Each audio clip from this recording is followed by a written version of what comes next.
Hey there, internet friends. Welcome to another episode of That Nerdy Site Show, a weekly podcast where the team members from That Nerdy Site get together to talk about our lives and all of the nerdy things we love about them.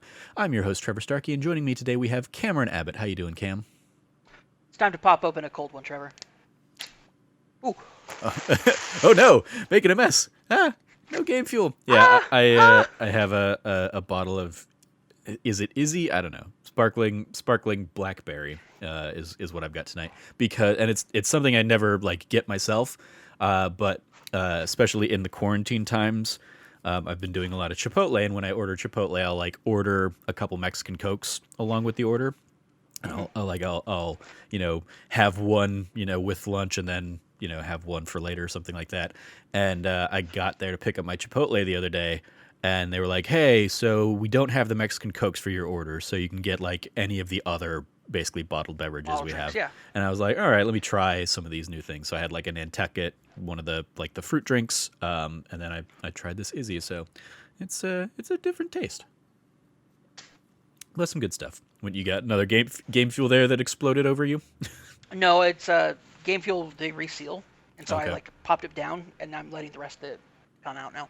gotcha. Um, well, today we are going to be talking about Cam has been playing around with his new PC settings and updated stuff. So he's got like a little flurry of games that he's been testing that out with, and then he's also got a typical Cam Abbott MMO block where he'll be talking a little bit about Star Wars: The Old Republic as well as the latest in Final Fantasy XIV. Well, I have finished Yakuza Like a Dragon, and we'll also be talking about my impressions on the latest Marvel's Avengers update, Hawkeye Future Imperfect. But before we dive into that, a little bit of housekeeping. If you like what you hear, please remember to like, subscribe, rate, review, share the podcast with your friends, all that fun stuff. And if you're feeling extra generous, you can always support us on Patreon at patreon.com/thatnerdysite, just like our wonderful Patreon producers do. So Cam, kick us off. So anybody who's been listening to the show for a lengthy period of time has probably heard of your PC woes over the last year. But it sounds like you're finally kind of like moved past that. You mentioned last week on the show that you were starting kind of Twitch streaming as now that you've got your Yep. PC setup going. So yeah, you've been testing out kind of the hardware on the PC side with some game specs to see how pretty they look at. I don't know, the 144 hertz or whatever. I don't know So what any of that stuff means. so that's not Personally. on my PC. Okay. That is Your specifically monitor. Okay. so what happened is the stimmy hit. Okay. Yep. And let me tell you, the stimmy hit's different under Biden than it does with Trump, because it's $1,400 rather than $600. So the stimmy hit, and I said, hey, you know what? I now have money for a PC upgrade. And I was going to be looking at possibly picking up a new graphics card. Here's the thing. Since I last looked at graphics cards, they're even more expensive now. Yeah. Yeah. Because that's- scalpers are monsters, I was gonna and say they that's deserve to be destroyed. what is it? Is it the 3070? That's the one that like has been. Yeah, the NVIDIA 3000 series and the Radeon 60 or the 6000 series. Okay. I think I'm thinking the Nvidia one. Whatever one came out like right around the same time as the PS5 and the Xbox Series, Yeah, that'd where be it was the like Nvidia one. you can't find any of these because scalpers are just like bots are just snapping them all up Yep. from all these places. It's horrifying. The moment they go on sale, they are bought up right away. It is horrible because not only are they limited because of COVID related restrictions and trade problems, but on top of that, you also have the competing markets for them. So it's not just people who want to get a cool graphics card upgrade for their PC.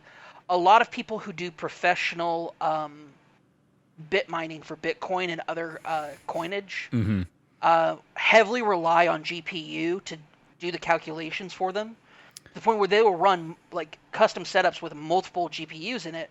And so for them, in order to stay competitive in the mining market, they need to buy these up to put in their rigs to run. Yeah.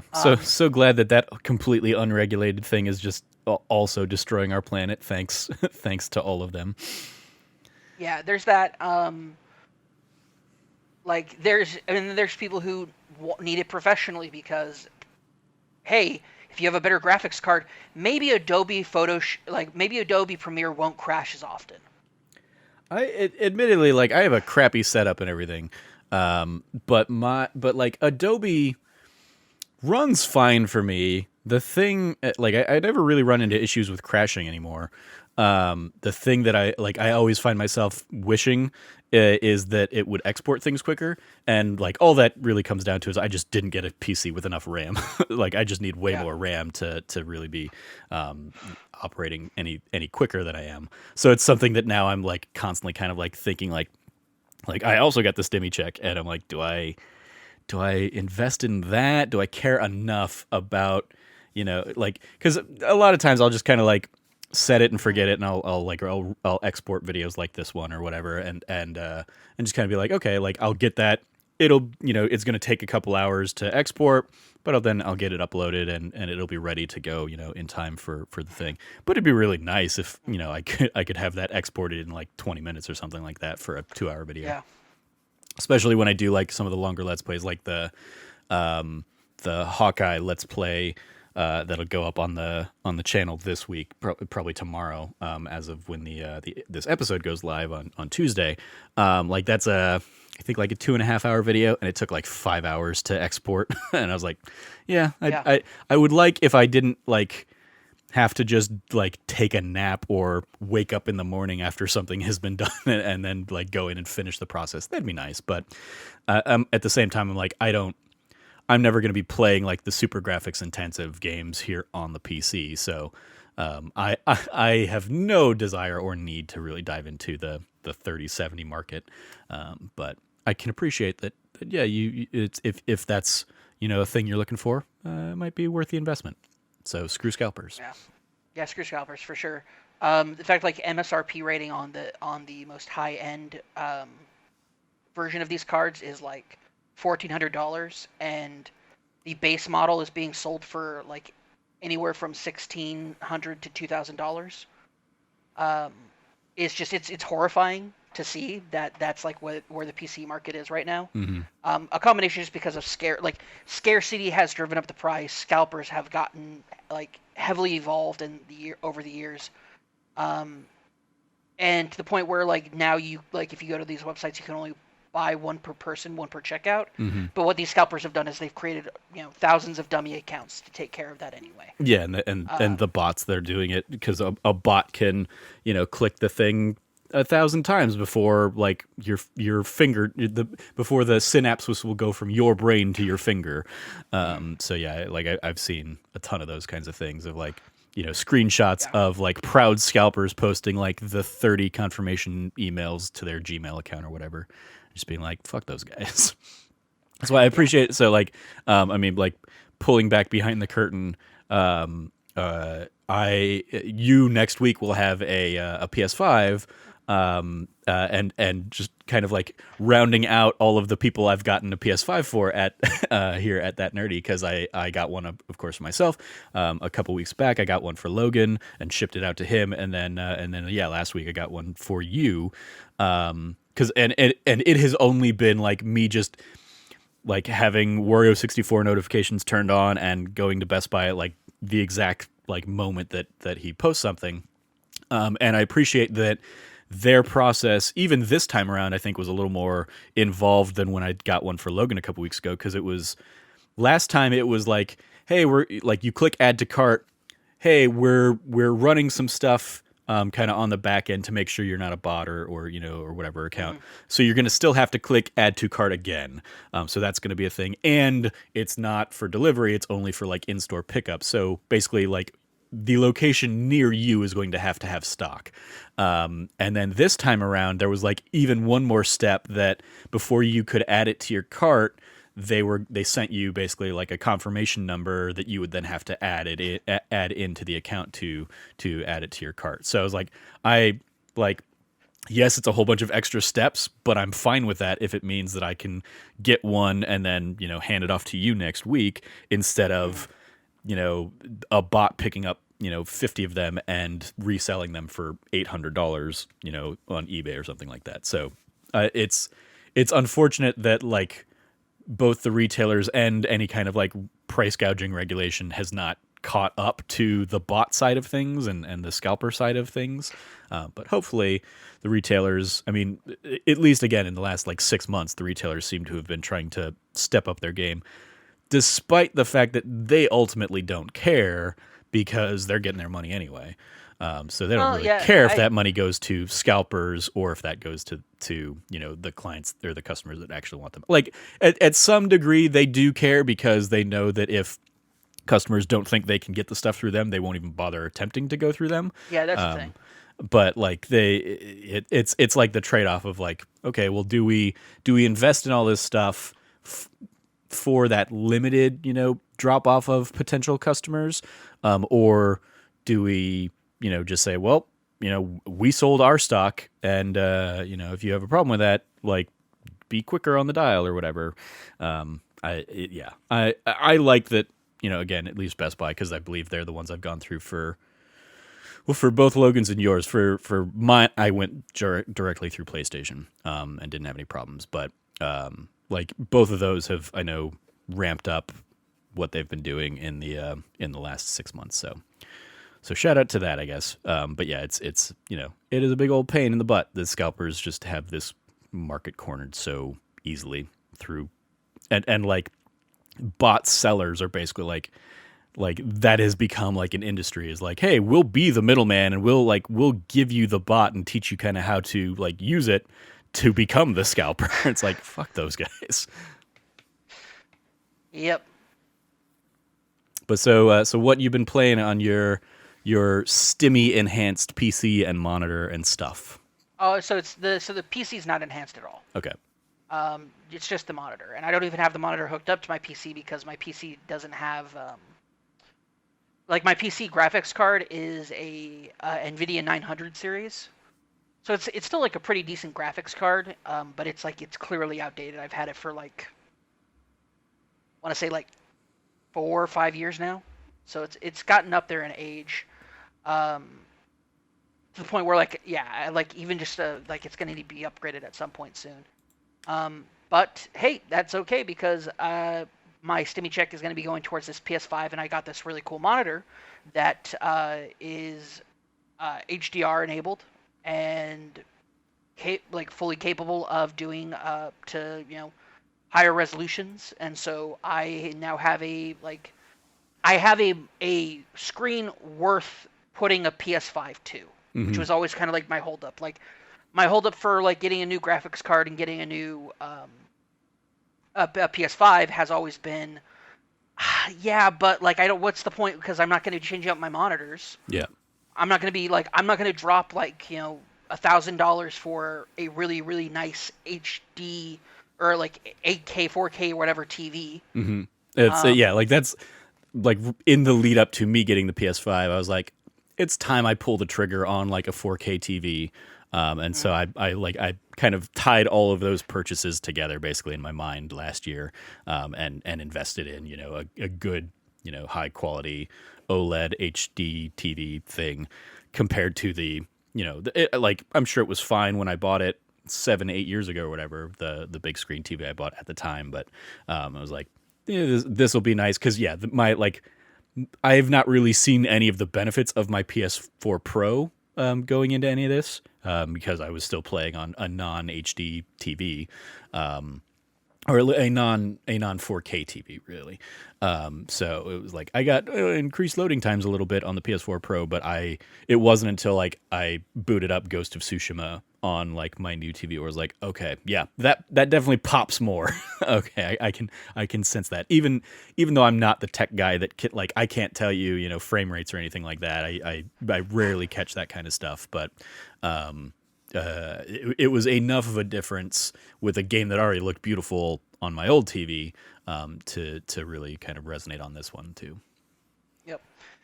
So yeah, so I'm stoked to have like that capability. Last night, like it came in yesterday. I got my it came in earlier, but like my setup for my desk stuff came in yesterday, so I finally set everything up. Probably took me about an hour and a half to make everything fit because now I have like one monitor here, one monitor here, and then the new monitors over here. getting it figured out was kind of a nightmare. Hmm. Because what it really is I need a new desk. Because the desk I'm using is the old office desk from my great aunt's like home office that she got 25 years ago. Hmm. So like it's good. It's solid wood. Like it's super. It's lasted a really long time. But like when I'm looking at the metal parts and I'm seeing like rust. I mean, I'm sitting Yeah. here set up on a IKEA coffee table in front of my couch is basically like Yeah. what my setup is. So and like my actual like desk that I do rare stuff on is like over there, but it's just it's even more kind of like convoluted and a mess. So like I have it set up here on the coffee table because I can just kind of like do my stuff here, also play on my big screen TV over there, and it's just a matter of like Yeah. switching a couple plugs to get it if I want to like record stuff here or not. It there's definitely like a clusterfuck of wires all over the place that I need to resolve and stuff, but there's definitely an element of like maybe that's what like that more than anything is like why I'm interested in finally moving out of this tiny studio apartment, is so I can just have a dedicated room for all of this stuff and not it just be like the catch-all for everything else. Yeah. So I can appreciate some of those woes, absolutely. Yeah. So, yeah. So basically, it took me like an hour and a half to get everything finally set up. Um, just like get everything put together. And last night, I kind of booted up a couple of things. Have it going from HDR for my PS4 Pro to my new monitor, and I did not realize how much better like the PS4 Pro graphics can get. Hmm. Um, like HDR is real. It is a big deal, and people should be like, it is really incredible. Because seeing it, like the moment I turn on it and it comes up, like just the background before I've even really optimized the HDR on it, Hmm. already looks better.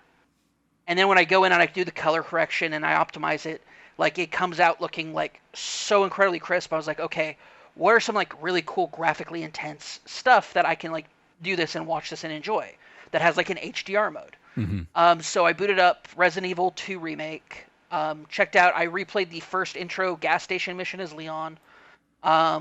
Did that for like a hot minute, just playing through that. I'm like, this is looks incredible. It plays so well. Like it's so like I'm running this at like 144 hertz. So like the refresh rate is coming through super well. Like I'm like this is looks gorgeous and beautiful, and I'm in love with this. I go to the model mode on it to like look at the gun, and my brother-in-law and my sister come in to come check out my new monitor, and I show off like I have him look at the gun texture, like the textures on the gun, and how like fully detailed they are. And they were both like my brother-in-law, who's much more relevant tech stuff, is like, oh, that's really cool, that's awesome, man, I'm happy for you. And my sister, who's not at all, Hmm. came in. She goes, that is unreal. Like that is she goes, that's unbelievable. I can't believe that like they made it. Like I'm like, this is just like how good it looks. I would have loved if your response had been like, actually, it's the RE engine, not Unreal. Oh, that would have been such a good Ba-da-ba-ba-dum. joke. She would have hated me if I told her that because she would not have understood it. Exactly. But Yeah. my brother-in-law would have understood it, and he would have laughed. And the thing she hates more than anything is when we make jokes that she doesn't get, and like she hates it. Hmm. So like we try not to, but like we're both like she married a geek. She was a like my middle sister was a like super smart jock, like an like teenage athlete, teenage like scholar, student body president, like super achiever, and like used to rag on me for my nerdy stuff all the time. And then she ended up marrying a guy that has all my same interests. Hmm. And because I loved it, because she's told me when she was dating him and they were about to get engaged, she said I met him for the first time, and she said, I think you're really going to like him. And I'm like, yeah, sure. I mean, I guess like I like pretty much everybody that you like any of my siblings have chosen as like whether it's their girlfriend or boyfriends or later on fiance and then spouses. I usually like I get along super well with everybody in my family. Hmm. Let me rephrase that. I get along with all my in-laws super well. That's a better way of phrasing it. Yeah. And all my in-laws love me, so like it's great. Uh, but my sister is. I'm like, okay, yeah, sure, I'm sure. She goes, no, you're gonna like him because like he's like you. And I was like, okay, first off, that sounds like derogatory. What do you mean like me? And she goes, no, he plays D&D and he likes video games. And I'm like, oh, okay, cool. And sure enough, like he's a super cool guy. Like like living with him is pretty rad because like he'll tell me stuff like what's going on with certain things. But he's like full on like father of three, like dad gamer, Mm-hmm. and it's pretty cool. I like him a lot. Obviously. So like he's like so. Oh, back to my point though. So like Resident Evil 2 remake looked awesome and amazing, and I was like, what other games? And I'm like popping in a couple others, and I finally landed on Cyberpunk. I was like, I wonder what this will do for Cyberpunk. And to be honest, it did a lot, and it also did some other things too. Like because things were running smoother, I noticed some of the like the jank a little bit more. Yeah.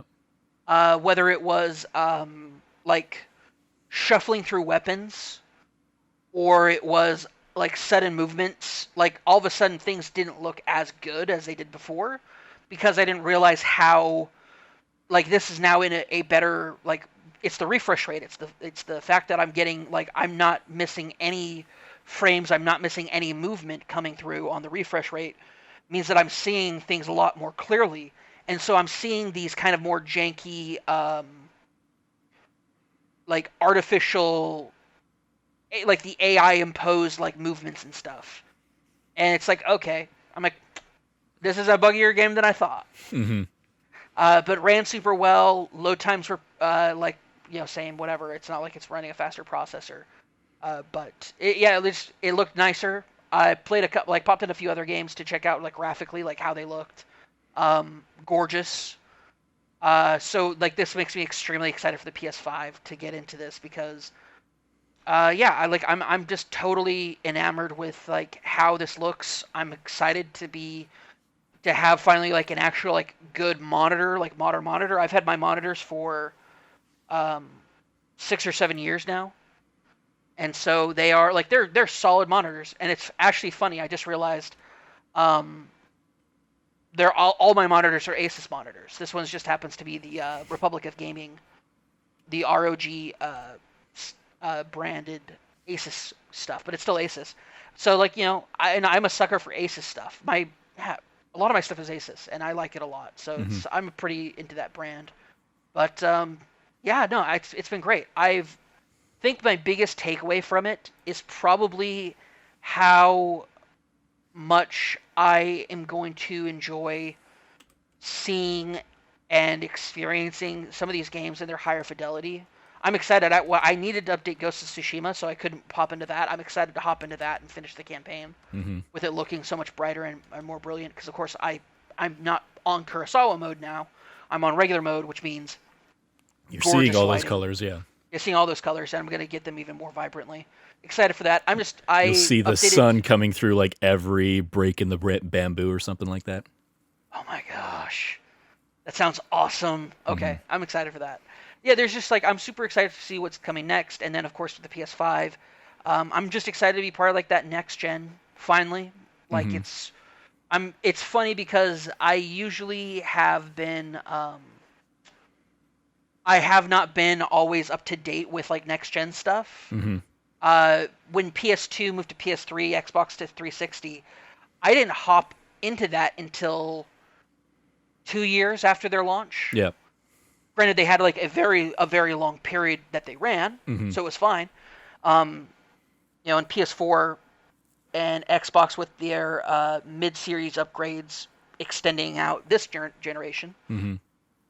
But yeah, no, it's been great. I think that the biggest takeaway for me is that one, still like Cyberpunk despite the jank. Mm-hmm. Like I am gonna finally. I'm probably gonna end up finishing that game at some point this year. I say as I'm about to like enter into like a new generation of gaming. Mm-hmm. But also I'm excited just to be excited for. I'm excited to get excited about new games because I finally have a system that is going to enable me to play them well. Yeah. So I mean, I think this generation, maybe even more than last generation, because of COVID and all the games that are getting pushed and delayed because of COVID, I think Hmm. like it's fine that supply hasn't really been able to keep up with demand, and that it is kind of a slow trickle of getting people onto the next gen, because they're, I mean, like, a lot of the games that are coming out are games that were available on last gen, or are available and look great on last gen, and it's not like there haven't been any like true new gen exclusive like things yet. I mean, like Demon Souls will be a great one for you to grab onto, but even that's just an a prettier version of a PS3 game kind of thing. So, like, yeah, in terms of like new exclusive experiences for next gen, Oh, I get it's, to play Miles Morales finally. I'm excited. I mean, like, yes, but you could have played that on last gen too. Like Frank did, and had a great time with it, and stuff. But yes, like, there will definitely be like a backlog of things for you to play on new gen. I mean, like Astro's Playroom, I'll be curious like your thoughts on it. Just like we got Logan's thoughts last week. Finally, just getting to enjoy that game for yourself. But yeah, it's, I mean, like, it's okay. I think that it's cool that you're like being able to jump onto new gen like quicker than maybe ever before, but it's also okay that it took a little bit longer, or that Hmm. kind of stuff. I mean, one of the things I always think about when, because the narrative going into last generation, the PS4 and the Xbox One generation, was like, our console's dead. What's this going to do? And the fact that like it blew everything out of the water, and proved the consoles are fine and alive and well. Like, I kind of always figured it would be, because the PS4 Xbox One generation was the first generation that was launching that like my generation of people were who grew up, as Nintendo kids, were out there working in the real world, and had like our own disposable income that we could put towards this hobby that we've had for our entire lives. So, versus like, even when PS3 launched, it was like we were still kind of somewhat reliant on parent support and income, because a lot of us were still in high school around that time, or were early college or something like that. So it was like, it was really cool seeing kind of like that generation basically back it up and say like, this is what we're going to put our money into, and this is what we're going to support and be behind. And here we are 100 plus million units later, and PS4 is doing fine. PS5 is outselling any other console before it, dollars wise. The Switch is still running gangbusters and stuff.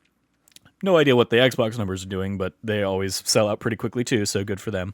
So yeah, I think gaming is cool that like we're able to really do that, and so I bring that up because now, you being a handful of years younger than me, um, is and same with Logan. Like, the fact that you guys are able to jump in, sooner than ever before, maybe, is part the same kind of reason. Like, you're out there now in the workforce with your like own kind of like decisions around disposable income, and this is what you guys are putting your money towards. So, very cool. Well, I'm glad your new HDR monitors all set up, and impressing you.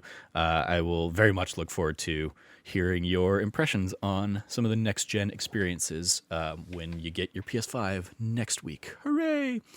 So we'll come back to you for some of your MMO stuff in a little bit, but first I want to just kind of switch over to me. I've talked about it a couple times here on the show, but I've been playing through Yakuza Like a Dragon, and I finally finished the game yesterday, as well as the first post-game dungeon. They did a thing apparently, in kind of researching it. The second post-game dungeon came out as like DLC, a la like the final cut versions of Final Fantasy things or something like that. Whereas like, so it originally came out as like DLC in Japan, but in the American version, when it launched, it was just part and parcel with the whole thing. And that one, in looking into it, is like, you got to have pretty much every character at max level, and then have like a whole bunch of their jobs at max level to get like all the stat boosts from all that stuff.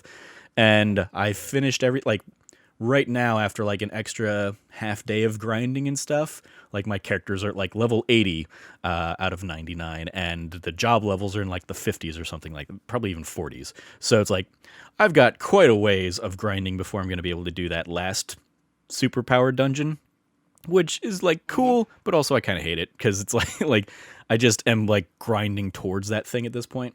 But that aside, and really I'm only doing that because that's like the last trophy I need for the platinum on this one, which will now be my 101st trophy, platinum trophy, if I get it before any others, because Marvel's Avengers synced and I got all those trophies to pop, and so that ended up becoming my 100th. Which I think we talked last week. Like I was aiming on Yakuza being my 100th, but whatever. Anyway, Like a Dragon easily becomes my favorite game in the series of the four now that I've played, because I am much more interested in the JRPG side of things that they really delve into with this one, as opposed to the action adventure stuff or Mm-hmm. action The focused. action. Yeah, not even like adventure so much. The action stuff of the other the Kiwamis and Yakuza 0 that I've played.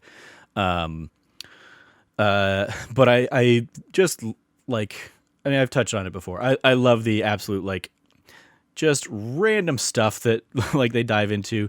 Even something like, so this one has a mini game series built around basically go-karting around the street. And you can tell very easily that the guy that runs it is the same guy who ran the pocket circuit stuff in the early games.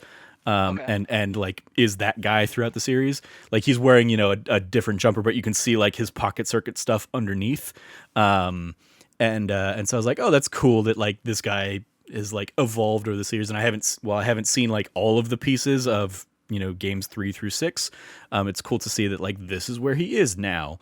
And a handful of other characters that kind of like make appearances and pop up that I know. I'm sure there are a ton that are popping up in sub stories that are references to other games that I'm just not familiar with yet. But I love that. I mentioned I think last week that like the game has like this weird like Saints Row level of like self-referential loop of things that is incredibly fun and incredibly absurd sometimes. The fact that like summons in this game are very often characters that you'll like acquire from a sub story, and very often are like characters that have been in other games throughout the series. Like the first one I got, for example, was like Buster something something, who's a guy that you would fight in like the battle arenas all the time, and he's got big like wrecking balls for hands kind of thing, and stuff like that. Like he will come in and I summon him. It's all like a little bit of a Yojimbo style from Final Fantasy X, where you basically have to pay to summon these people, but Yeah. instead of like MP or whatever. And so the more powerful summons will cost, significantly more yen and stuff. But it's just like cool little things like that. There's so much fan service for the series in this. That's such a joy. And at the same time, like the story of it has a lot of those kind of Yakuza twists that like I've sort of come to expect, yet it still finds ways to surprise me in, the twists and turns that happen, especially late in the story, chapters like 10 and on. It's like, oh, we've been setting up the story one way, and it's actually just going to completely veer off in this other direction because that's the kind of storytelling they do. It's really cool. I do have a little bit of a problem with just the severe incline in like difficulty at the end. I tweeted out about this pretty much right after we recorded last week's episode, because I had not gotten to this point yet. But like in chapter 12, there's like a big boss fight that I won't get into because of like spoilers and Yeah. character reveals and stuff like that. But like I was playing through the whole game, doing every sub story, and like my characters were like plenty fine and leveled and stuff like that. And I fought this boss, and he just like cleaned my clock the first like 2 times I attempted. And I got like really pissed off, and I was like, what the hell? Like, how am I supposed to do this? And it's like, oh no, you just really have to grind to get through him. Jeez. So you have That to like, sucks. so I had to like go and like, fortunately, like it comes right at the time that they've given you like a battle arena that you can do. But I was like, I thought, oh, I'll come back and do that battle arena, after a little bit more story stuff. And it's like, no, really the game's kind of structured. Do this battle arena once or twice to really like level up your characters pretty quick there. Because I want to say I went into that fight originally at like level 37, 38 or something like that, and he was at level 50. And Jeez, what? and like, oh, I really needed to go back, do the battle arena, and doing like the battle arena once, like all the way from start to finish, of like 30 floors or something like that, took me from like level 37 to like level 47 or something like that. So a second time through, basically brought me up to level 53, 54, something like that. So I went Jeez. back to the fight and felt like I when I went back to that fight that I had to grind up to, I felt in a much better place. I was also much more like, well, fuck it, I'm just going to use all of my like magic spells and everything, and I brought in potions and stuff to heal myself up if I needed it, and I was able to take him out. But then like even after that, like there were like two more significant kind of like difficulty jumps and spikes before the or at the end of the game kind of thing, where it's like, okay, now Jeez. you got to fight this other character that is gonna just wreck shop if you haven't done a little bit of extra grinding and done this other kind of like underground area or arena or something like that and done a little bit of grinding.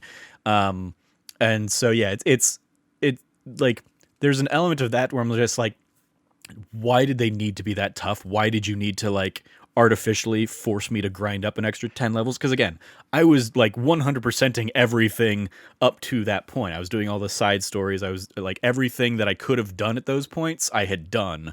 So it wasn't like I was hurting for money. It wasn't like I was hurting for even like experience in like any of the normal fights or anything like that. It was just, okay, now you need to like pump the brakes and really put in some time, put in an hour or two of kind of grinding up to be ready to fight these next bosses. And so there, like, there's an element of that where it's just a little frustrating because I've also already put in, I mean, at this point I've put in 100 hours into the game. So it's, it is very much, classic Dragon Quest level of RPG that you can put the time into. And at these points when I'm talking about, I'd probably already put 70, 75 hours in. So it's like, I shouldn't have been as underprepared as I clearly was in those fights. And I put that out online, and a whole bunch of people were like, I know exactly what you're talking about. And yeah, that's not going to be the last time you deal with that issue. So it's clearly like a known thing among people who've been playing the game. And it's just one of those things of like, that's the, like, that hampered my experience a little bit. Ultimately, like, I push through it and I do the typical grinding thing, but it was one of those things I feel like I had grinded so much already that I should have been walking into some of these fights overpowered, and some of the fights I had been, but like a couple of these that are almost more like fan servicey fights than anything else, than anything like story related even, was like, okay, yep, you're gonna be completely out of your depth. And to the game's credit, whenever you kind of come across each of those, it has told you like, hey, this is probably going to be a tough one. Do you want to like do this now, or do you want to like come back and fight later? And ultimately, like, the penalty for death if you die in those fights is like you can restart the fight for a cost. Like, you basically pay a bunch of yen or a portion of your yen to restart the fight, or you can like go back to the beginning or something like that. I got so frustrated when it happened that I just like went back to an old save or something like that. I wasn't going to lose half my yen on dying on this thing. I was just like, screw it, I'll go to an old save and I will kind of grind and come back a little more prepared. So that was a little like bit of a bummer-ish thing to and again, it wasn't even like how the stories ended or anything like that, how the game ended. It was just like, you get to like 80% of the way through the game and you hit this roadblock, and then you get to like 90% of the way through the game and you hit this other roadblock. And it was like, I wish I hadn't dealt with that. But overall, like this easily, I was looking through as you were kind of talking through some of your monitor stuff. I went back and like looked at my game of the year stuff from last year, and this probably would, I mean, this would easily be in the top 5. I don't know if I would put it like above or below Spiritfarer, which was my number 4 last year, Mm-hmm. but that's where, if I had played this game last year when it came out, just based on my like pure enjoyment of the game and the giddy, goofy smile I had on my face for 99% of the time playing it. Um, it would have easily made there. So as it is, like, since I will probably consider it in my 2021 Game of the Year stuff, it's like up there with Hitman right now as like the top two things I've played this year. Nice. And just I had a great time with it. It was a ton of fun. Highly recommend, especially for fans of the Yakuza series. But even if you're not, like, so I asked a lot of people when I was making the decision to like, do I just jump to Yakuza 7 at this point? Because I know Ichiban is a completely new character for the series. It's kind of like a reboot of the series a little bit. Am I going to miss out if I don't play through 3 through 6? And people were like you'll probably be fine, but stuff definitely happens in 3 through 6. And having played through the whole game now, I'm sure some of the characters that I met through this game are much more fleshed out in some of those other games that I haven't played yet. But like for the most part, I think you could jump into this game completely fresh, and you're not going to be too much in the dark. Yes, there'll be a couple of things that even the game is kind of like making very apparent, like, hey, this is a big character from the franchise or something like that. But even if you don't know who those characters are, like, the game is doing enough to fill in those blanks to make a completely new person understand their importance and their weight in the series, even if you don't understand like the entirety of their journey. So I think even if you've never played a Yakuza game and are just like a huge fan of like JRPGs, this might be something still worth checking out and having a good time with, because it's a ton of fun. It is such a weird modern take to a JRPG that is fun in a lot of ways, but it's also like, this is very clearly a modern story being told. But as I said before, Ichiban is clearly seeing the world through the lens of a lifelong Dragon Quest fan. Yeah, for sure. And so like he will, and the other characters around him are kind of like calling him on it. Like, they play along with a lot of his stuff, but like a character will do a typical JRPG thing where it's like he's going to take a turn off, but he's going to be bulking up and powering up. And Ichiban will talk about how he's got like literal flames coming off of him, and the other characters be like, no, man, that's just your RPG brain just like firing on all cylinders. He doesn't actually look like that, but because you're playing through his eyes, you're seeing it through his eyes and stuff like that. And so it's fun that it definitely kind of like doesn't take itself too seriously in that regard, as I would say like most of the Yakuza franchise does. Yes, it definitely has those serious heavy moments, especially in kind of the late game story stuff, that will kind of like tug at your emotional heartstrings and all that kind of stuff in a good way. But for the most part, it's just bonkers, off the wall, insane fun, where you can be fighting, homeless guys in one moment, and then you're fighting off against, sous chefs that will like light you on fire the next, and just or you're fighting against hosts, you're fighting against like pimps. Like, the enemy design is a ton of fun. There's even like a what is it? They call it the Suji Dex or something, like Sujimon Dex. I don't know. It's basically like a Pokemon Dex kind of thing that gets introduced, and like every enemy you fight has like an entry kind of in that, and a lot of the enemies are like, 3 tiers where you'll fight the low level enemy early in the game. And then when you come back to that same area later in the game, that enemy has like leveled up to their next form that's a stronger form, has a different pun name. Like, I think I've mentioned in the past, like Imp Patient, where it's a guy walking around with like an IV thing, and he will just like cast spells at you or something like that. I think by the end, like the version I was fighting was like Patient Zero or something like that. And is super powered up and that kind of stuff. And there's just a ton of fun goofiness to this game that yeah, like I said, just left a silly smile and a silly giant grin on my face. And so like all of that said, like I'm going to start moving on to other things, but I'm also going to kind of keep the game installed and just kind of slowly chip away at grinding up so that I can do that final that final challenge tower, which is a thing that I like when it comes to like, final cuts of your Final Fantasies or your Kingdom Hearts and stuff like that. I almost hate those versions of the game when they come along. Like I always think of when I went back and played Final Fantasy X in the remasters, you can't do some of the endgame stuff because they've like walled them off behind some of those giant difficulty spike boss fights. Like it used to be super easy to go back to each of the like the temples at the end of the game and collect, extra little powered up things that were in those. But now you have to go back and fight, that basically that summon at like a super powered level in the Final Fantasy X Final Cut version or whatever. And it basically like I was like, well, I'm not gonna grind all of my characters up to 99 just to do that. So it's one of those elements like I wish wasn't in this game, but it's fine. And if I wanted to walk away from the game now, I would still feel like content with that. But the fact that they tied like the final trophy to it is like, damn it.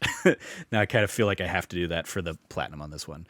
But overall, a great time. Highly recommend to fans of Yakuza, definitely, but also to RPG fans alike. So those are my Yakuza Like a Dragon thoughts. Quick question for you, Trevor. Yep. Does at any point does anybody ever call him a Chuunbyo? I was playing the whole thing with English, so I have no idea. There's an English. So yeah, that's track? another thing. Yeah, this game, like Judgment before it, has an entire English track, like English voice track. One of the main characters in there is like voiced by George Takei, for the English version of his character and stuff. Okay, so yeah, it's then that's another reason that like made the game even that much more accessible to me is that I didn't have to be reading English subtitles the entire time while I'm hearing the Japanese voice track. You can also play it with it comes with either or basically. So if you want to play it with a Japanese voice track, you can do that absolutely. And it's probably a better voice track, especially if you're a fan of longtime fan of the series, especially because like when some of those like characters that are so well known in the series do start popping up, it's like this sounds really weird hearing them in English all of a sudden after 3 games of hearing them in only Japanese. Yeah. But they do a good job of like trying to match the timbre of those voices and stuff like that. The reason I asked about it is because Chunibyo is it literally means middle school second year disease, or like 8th grade disease. Okay. And it's the concept, and it's usually used for essentially the idea is that they like when you're a kid, you think, oh, when I get to a certain age, like when I get to a certain time, like I'm gonna be special. Like there's gonna be something special about me. Mm-hmm. Like a lot of kids think that, and eventually you grow up and you realize, no, I'm my own person, but I'm also part of a larger society. Like I'm not destined to be some chosen hero of greatness or whatever. Mm-hmm.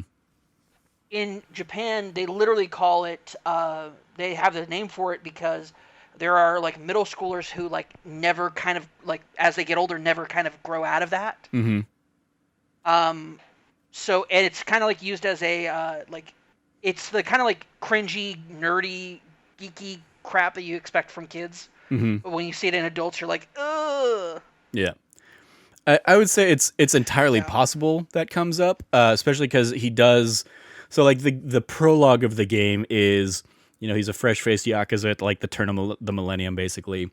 And even there, he's like encountering people that he knew from like middle school and high school. And then he, as is kind of like Yakuza tradition, goes off to jail for many, many years, and then kind of like catches up to the present day, and still revisits like some of those old haunts and stuff, and encounters some of those people from like earlier in his life. So it's entirely possible that he's doing some of that. It's also the reason I bring it up is because him being when they say like that's your RPG brain talking. Mm-hmm. I'm wondering if they ever like basically just like if that is a English take on somebody being like, oh, you're just being a Chunibyo. Yeah, is the idea. and so it might be in there. It might be that. I mean, that's fine. I Yeah, just thought that would be a. I'm like, that's a fun translation thing if that's the case. yeah. I mean, they definitely even Yeah. in the English translation side of things, there are a few things that definitely kind of like play off the fact that his name is Ichiban being number one, and the juxtaposition of that being him like at rock bottom pretty much at most points in this game. So yeah, there's definitely some stuff that did translate into the English version, but having not played the Japanese version or the Japanese dub, Curious. I couldn't tell you. And even if I had played it, I would not have picked up on that because I haven't like playing through Yakuza Kiwami 1 and 2 and then Yakuza 0, like I was never paying attention to what they were saying or how it was being said. It was always like Yeah. I'm just reading to try and like stay Yeah. up with the story and stuff.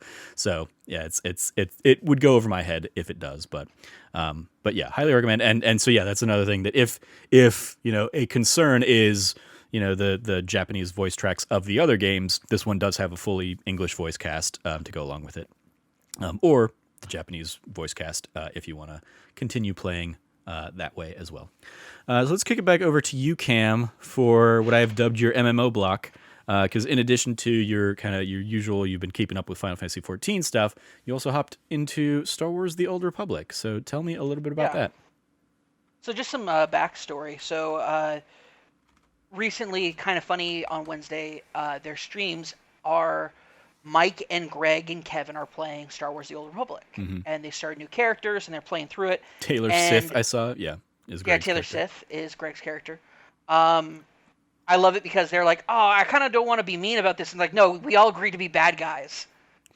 Like we chose Empire, we chose bad guys because the Sith warrior storyline is you get a slave, Okay, and you have the option to like shock her when she speaks out of turn, and so like Greg's been shocking her left and right, it's and interesting. Kevin has like moral qualms about it.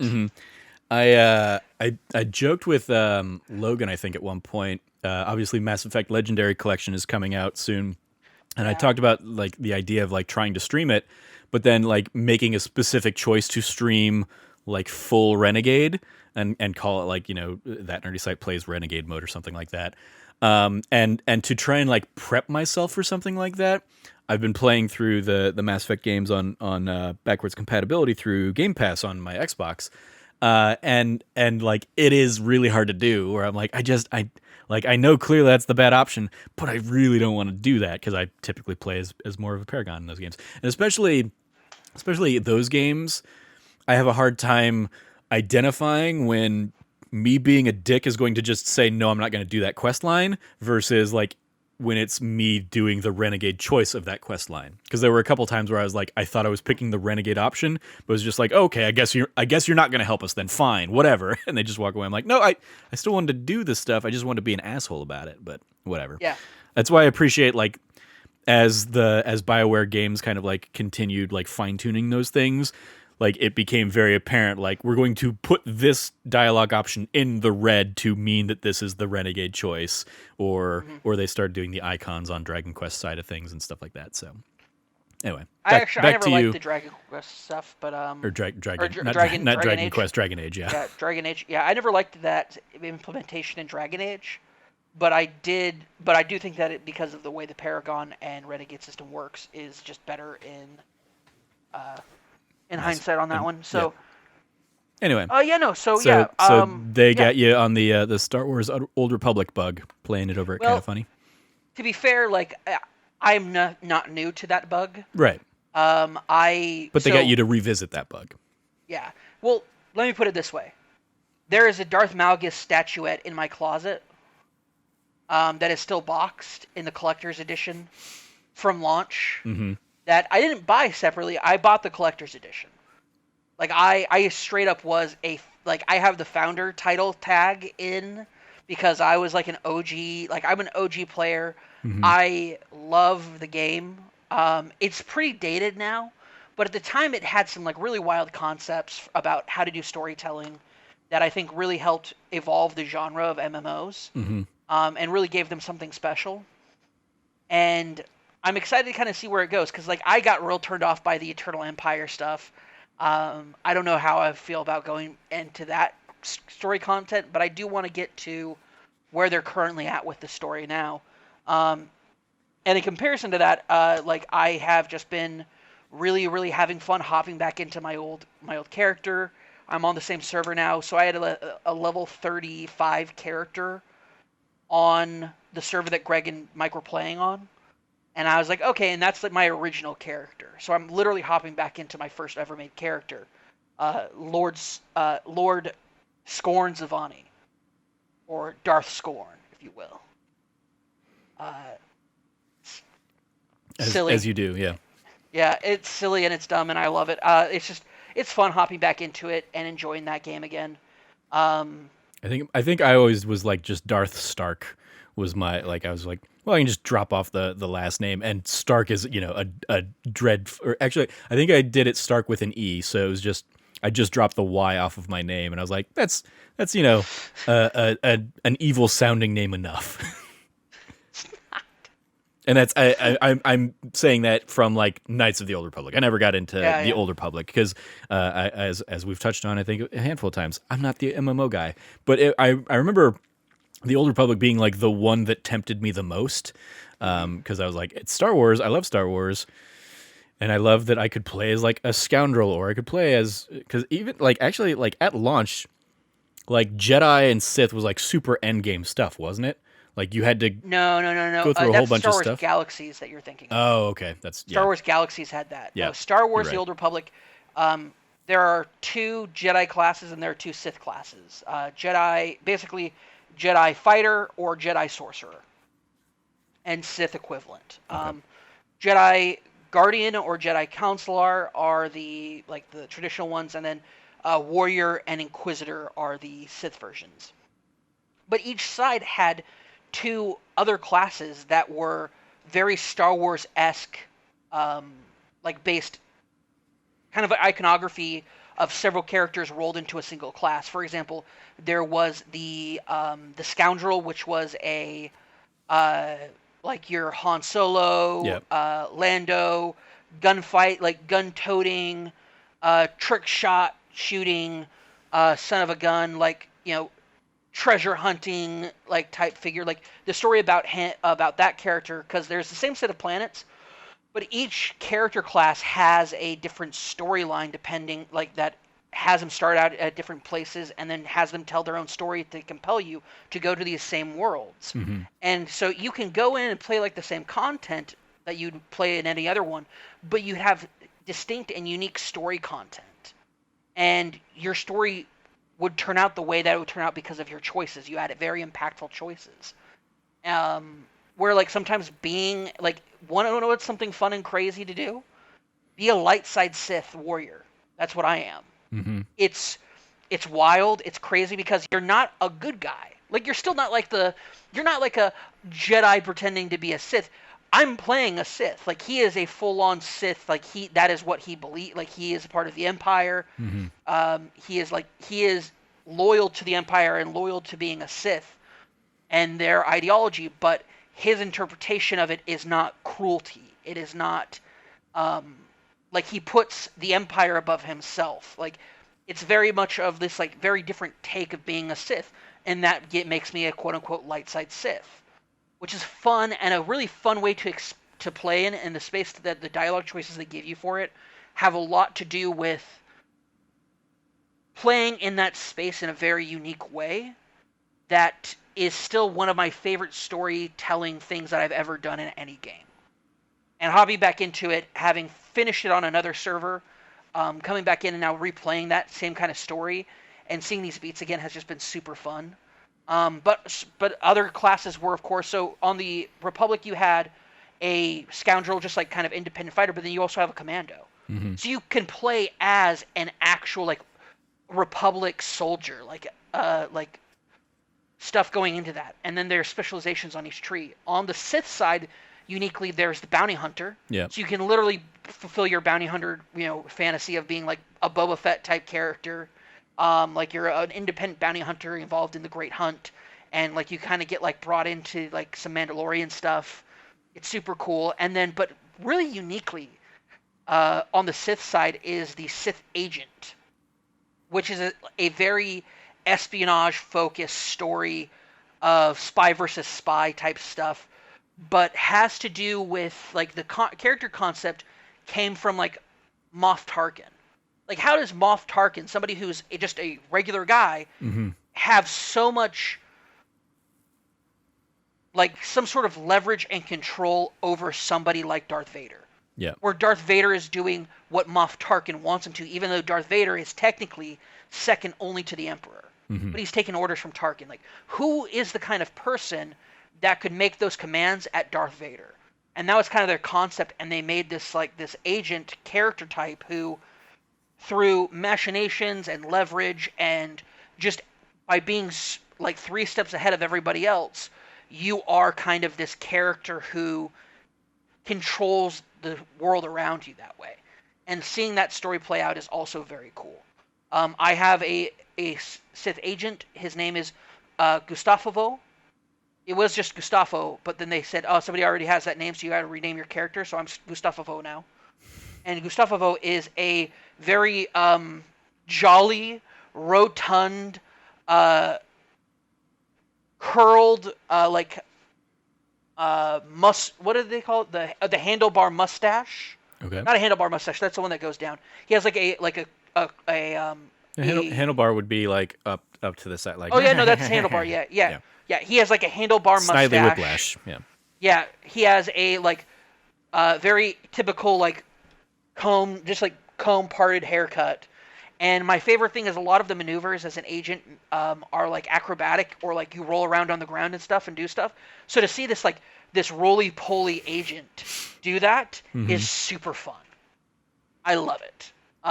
Gustavo is one of my favorite characters I've ever made, and it's why I'm like, you know what, I'm okay being a fat guy and like customization stuff, because you get to see some fun stuff happen.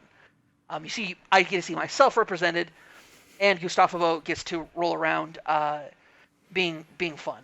But yeah, that's another thing. Is like a lot of MMOs stick you to like a standard character type, but like build for a model. But there's so much customization in the Old Republic.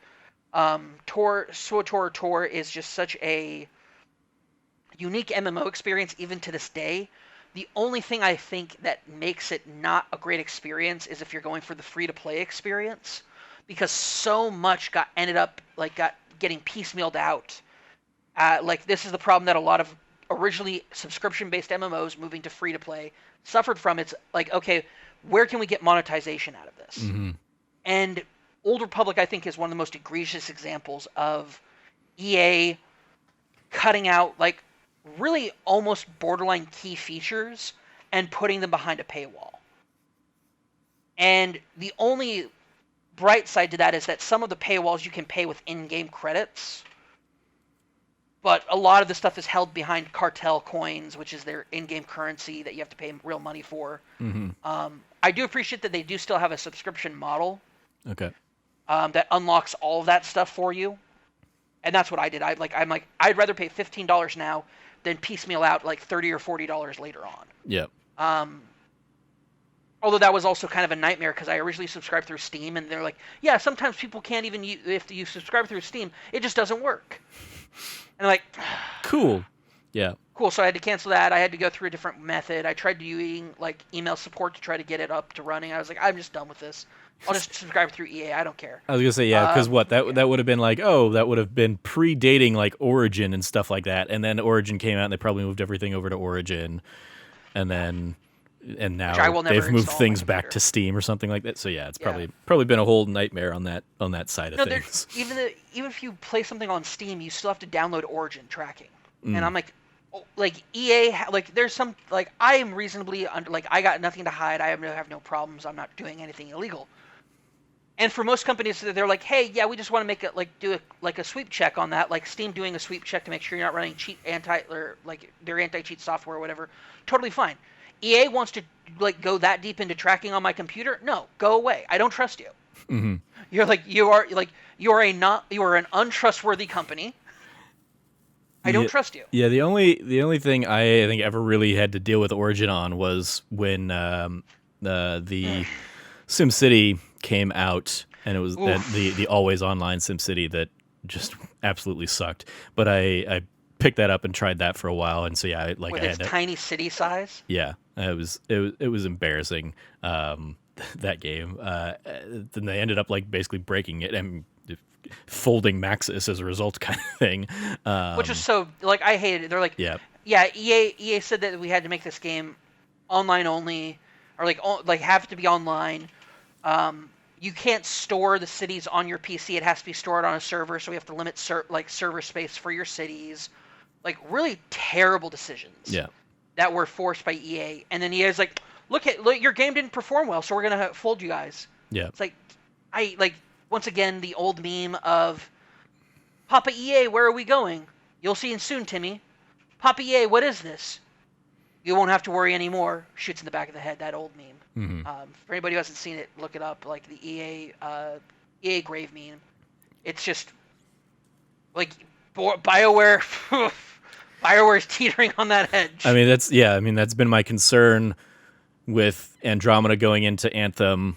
It's like, yeah, I mean, and admitted, like, I think you and I are probably on the same page in that, like, BioWare that exists now is not the BioWare that existed Not at during all. their heyday of Mass Effect and Dragon And Age. that's okay. Like, Yeah, like, my thing about it is like you can't be like, well, it's a Bioware. Like, I will judge the game based on the game that comes out yeah, and whether or not I'm interested in it, the way I do with every other studio. yeah. But EA has Because done them no yeah, favors. Like, not at all. Well, like that's not. insisting that those games, like, hit deadlines that they're not, ready to go out on, and that kind of stuff. I would say Anthem's probably the one game that EA probably actually salvaged and saved, because there's a story of in Blood, Tears, and Pixels hmm about Anthem where, or maybe it's just in his article. I think it's just in his article. I don't think it made it for publication. It's probably in his new book, Jason Schreier's new book. It probably has that story in it. But when he did his expose on Anthem, yeah, he talked about how the VP from France, EA France, came from like the FIFA place, came over, and they're like, "Hey, we put this stuff together." And the moment he saw video of the of them flying around and like doing stuff, he said, "That's your game." hmm He said everything else that you're worried about, ignore all of that. That's what's going to make your game make or break it. yeah. But that, And like, I don't say that. I wouldn't say that saved the game because, like, yes, that's the one thing people like about Anthem, but they oh, it built a did save game the game. around No, yeah, that. right. They built a game around that without any kind of like support behind it. Really, is Yeah. more what I'm saying. I guess I shouldn't say save the game so much as I think like I correctly identified Like, the one good thing about it. yeah, they clearly, because that was also, they were with Anthem, they were coming off of the asynchronous multiplayer game that they had announced that got canceled after like Yep. Evolve just tanked, and it was like, hey, maybe there really isn't a market for this like 1v4 kind of thing, because that was also what Fable Legends or whatever it was that got canceled in Fable that Legends came same out. vein. It just didn't do well. Okay, I'm not then I'm not then not Fable Legends. It's whatever the Fable game was that was going to be like, a dungeon Oh no, master that is versus you are correct in that. I'm wrong. It did not come out. You're right. yeah. I thought it came out, but it did not. Yeah, so like that whole like balloon that burst bubble of like that genre type, like BioWare definitely got caught up in that as well. So yeah, they kind of had like three misses that like they needed Anthem to do something, and so they just kind of crapped Anthem out, and then obviously we've seen kind of the end game story of that. But anyway, so Star Wars Old Republic, you're having a fun like and the fact that Star Wars Old Republic is still out there and still kind of like trucking is one of those things I completely forget about because it doesn't make headlines. Are they like still regularly developing new content for that one, or is it just kind of like in maintenance mode? Let me check. When was the last? Let me see when the last. Let me check its Wikipedia page real quick. Double check, but pretty sure Onslaught was released April 2019. Okay, so I mean, it's still. Let's see here. I mean, it's certainly longer than I would have anticipated. Like new stuff coming to that game. Yeah, So that's the cool. timeline. So Knights of the Eternal Throne, which is the sequel to Knights of the Fallen Empire, which is the one that like really turned me off. Knights of the Eternal Throne, and then you get it was 2016. So there was a 3-year gap, and they have not done anything or announced anything just yet. But as far as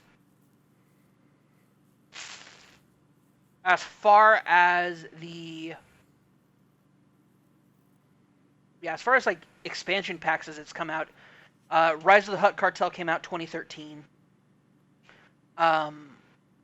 Galactic Starf, which I think was like really late for like such a small pack, I was not a fan of. I was not happy about that. Galactic Starfighter, Galactic Stronghold, Shadow of Revan, which was like I think the first actual substantial thing that they released. I mean, that was the big one, and that was the one that like Greg was just tweeting about this last week. Like I remember that one like bubbling back up, and that making Old Republic pop back up into like, and that was like 10 years ago at this point, right? So, yeah, it seems like the game is kind of like no, the thing trickled Greg along. was tweeting about. The thing Greg was tweeting about is just a small quest line in is base just game. just like Yeah. it's tied to Revan. But Okay. but that group comes back in the Shadow of Revan like expansion. Okay. So, no, I think I'm looking at Onslaught was 2019, so it's probably not going to have anything new come out for like. It's very clear they do not do like. When I'm about to get into with Final Fantasy 14, I basically like this is a massive parallel to it, so this actually works well that you asked about that. I mean, yeah, I would like clearly Final Fantasy 14 and WoW are getting much more regular and like impactful updates than Old Republic, and I also just would highlight because when Anthem basically got like axed, or Anthem Next got axed a couple weeks ago, they came out and said like, we're still working on. Our teams are still working on the Mass Effect stuff, the next Mass Effect game, the next Dragon Age game, and continuing to support Old Republic. But like continuing to support Old Republic in such a way of like, oh, that's right, that's still a thing. They're continuing to do patches and stuff like that, but didn't seem like anything kind of substantive. Really, it's an continuing to 8-year-old come to it. MMO. Yeah, It's an 8-year-old MMO that is, that's what it is. It's an 8-year-old MMO that's a free-to-play MMO. Like, it's great. I think Austin BioWare, they're in a tough spot because of Anthem didn't take off, and so their only game is Old Republic now. I think they're a really well-rounded good team over there. I think they do good work.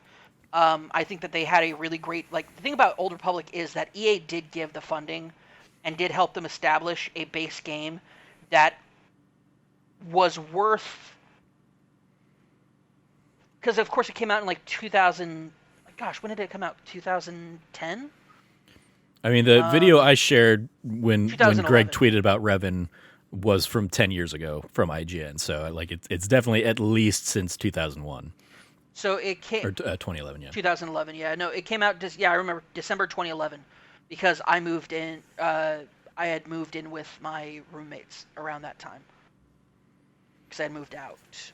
That was around that time. So yeah, this is very much like this was a game that I was in the beta for. I was super into. I've really always been a fan of the people who set the foundation for this game. Understood what people wanted out of the Old Republic, to the point where they brought back old Knights of the Old Republic staff to do consultant work on it and help really flesh out a really robust universe that this game occupies in. And I'm enjoying the heck out of it. It's great. It's just its content's coming out in these expansions or these big things that they're doing with these expansions that come out every couple of years. And now we'll move over to Final Fantasy 14, because what's going on in Final Fantasy 14 is things are getting ready for the anticipation for the next patch to drop. Now, Shadowbringers came out 2 years ago. It's around this time that a new expansion is going to be coming out for Final Fantasy 14. And, in parallel to it, not only are there regular in-game events, like seasonal events that happen, but what's really cool is that every once in a while, an event like what's going on right now is this Moogle Tome event, where doing specific dungeons from older expansions or older game stuff, basically stuff that not a lot of people are actively playing through, so it's hard to find a party for it. Mm-hmm. So for some raid content, some some end game, like end base game content. Uh, you're getting and receiving these Moogle tomes that can be traded in for old specialized stuff that normally it would like you would only be able to get out of like a Savage raid, which is like a very high end game level, like complicated things that you run with your free company slash guild, Mm-hmm. not like with a random group of pubs. So like I ran it, got 50 of them, and I got this mount that I would have had to have like hoped that I get the RNG that it just drops, much less that I would roll for it and get it out of my party. That happened. Like it's great. Like it's a great thing to get people to invest back into this older content Mm-hmm. and help players who, for story progression reasons, need to get through it. To the point where like one of the most like so in the base game Realm Reborn, the last mission has a lot of cutscenes that you can't cancel or skip through. Mm-hmm. Always So fun. half that mission is just cutscenes, to the point where some of the stuff has become memed because like you have to run it for this stuff. Mm-hmm. Like, and it's the old voice actors, not the current voice actors, so that's been fun. Uh, it's just that kind of stuff is great, but it's been fun to do this because it's like I'm playing older content that I haven't played in probably more than a year, and I'm getting a reward from it. And this is just a cool thing that they're doing that they've done twice before that they're just doing again now that they think, hey, we're like up until the next patch comes out for this period of time, play this, like do this stuff. So it's keeping people active. It's fun going to Limsa like base level and seeing like just like bursting with people as they're hanging around this vendor, and like bards are taking out their instruments and like doing mini concerts and stuff. And it's like in total parallel to the almost isolationist feeling of the Old Republic. On the flip side of it, you have this, and it's super cool. I'm really enjoying that aspect of it. Like I said, earlier before I hopped back into tour, I was just head steaming because I wanted to get 50 tomes to get this mount. It's not the specific kind of mount that I want for it because the music that plays when you mount it is for one of my least favorite trials. But I will still take that over, like, because it's a flying wolf. It's a flying wolf, from like Okami, like that kind of wolf. Okay. Cool. And it has like this glowing, peachish, pinkish, aura that goes around it, and it's just awesome. I love it. It's so cool. He's my favorite. He's my favorite boy. I love him so much. Nice.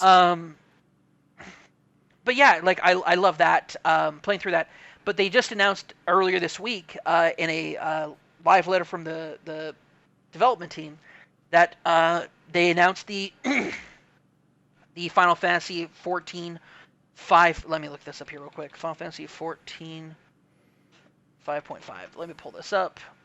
So they basically brought it up. So Shadowbringers is entering its final patch.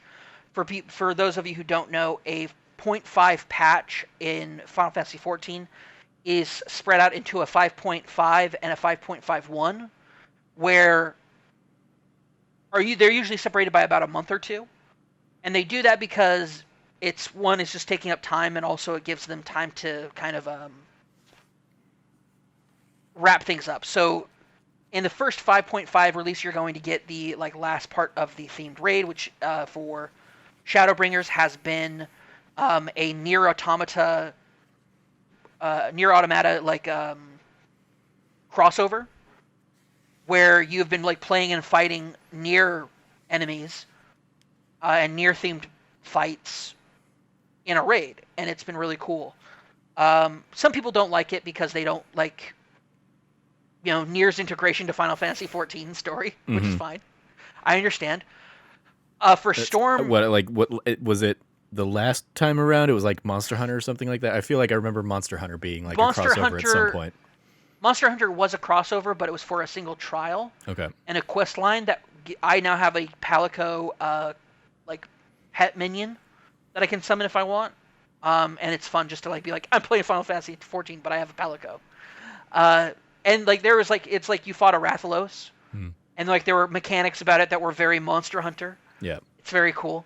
But that was just a single trial. Okay. The raids because that was in Stormblood. The themed raids for Stormblood were actually a Final Fantasy 12 crossover, or so we thought. It turns out it was a complete Ivalice crossover.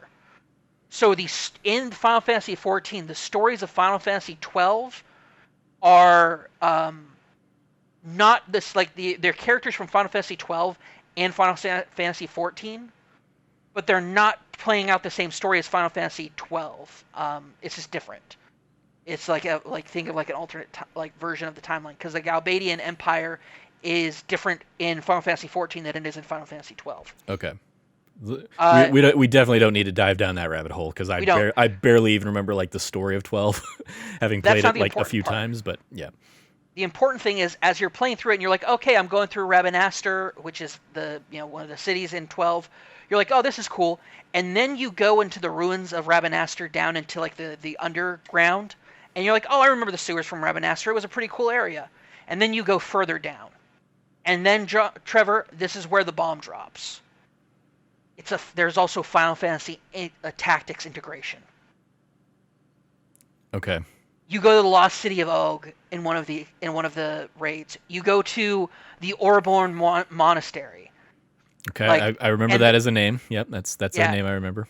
In Final Fantasy, the bosses you're fighting the whole thing, Ivalice. I mean, like all the character classes and stuff in Final Fantasy 14 are pulling from the same like lore and world of Tactics and 12. So like that doesn't surprise. None of that surprises me. Like the fact that you've got Vera out there, and Vera were actually introduced as a new race showing up and appearing in that raid series, though. Mm-hmm. We'd never seen them before in Final Fantasy 14. Yeah, but the other classes that did exist in there, I feel like had like been established in the Ivalice like brand of games or whatever in Final Fantasy lore. No. I thought they had, like, I thought, was it not the Bang? I don't remember. Like so much of it, I don't remember like the character classes, but like I think of like the alligator guys or whatever. I thought they were in there. I thought like the small elephant people or something were somewhere in there. I could swear the small elephant people just got introduced in Stormblood as well. Okay. And they're actually going to be the beast tribe for Endwalker, which is the next expansion. Okay. So I think the thing that I think you're thinking of is because there's a lot of similarities between Rabanastre and Ivalice stuff with Ul'dah, which is where you were playing when you were leveling up to become a paladin. Sure. When you played it. So I would say like Ivalice is definitely has a completely different flavor for classes and stuff that you got because of course Ivalice's class system is based off of the original set of classes from Final Fantasy 1 through 4, where you get your Black Mage, White Mage, Dark Knight, Paladin, etc. Of course, in each expansion, like each of the classes has its own unique cultural storytelling that's unique to one of the nations that it's a part of. Paladins, of course, are like the Sultan's Sworn Guard of Ul'dah. Dark Knights are like rebel, like rogue knights in Ishgard, etc. But back to the point though is that like so Ivalice stuff was part of the Stormblood expansion, but so there's a big discrepancy between Ivalice and Nier. Yeah. But what's really cool is that they're finishing that up. They're also going to be bringing in, so recently in the last couple of patches, they've been bringing in the weapons from Final Fantasy VII. Okay. As these these. Oh, like so you mean like Ruby and Emerald and Diamond, right? Yeah. Okay. Like you're like the weapons. I was like, okay, so they're bringing in like the Buster Sword and stuff. I was like, oh wait, no, you mean the big weapons. Yeah. The first one they introduced is Ruby weapon. Yeah, I remember. I remember seeing those things like pop up in like various tweets in my timeline and stuff like that, and thinking, oh, that's cool.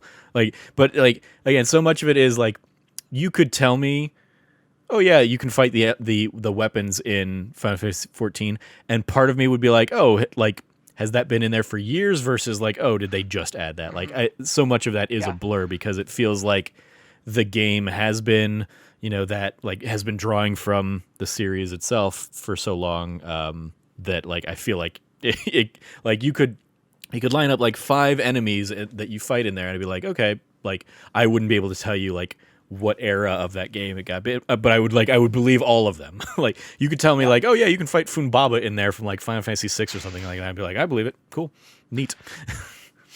Yeah, there's just awesome stuff like that in Final Fantasy 14. Like the latest one. So when you fought Emerald Weapon, this is what's actually pretty cool. Is not Emerald Weapon, Sapphire Weapon. When you fight Sapphire Weapon, There, there isn't a Sapphire weapon from Sapphire Final Weapon. Fantasy What am I 7. thinking of? There's There's Ruby, Diamond, there's Emerald, there's Diamond, Emerald. and there's Omega. You mean Ultima?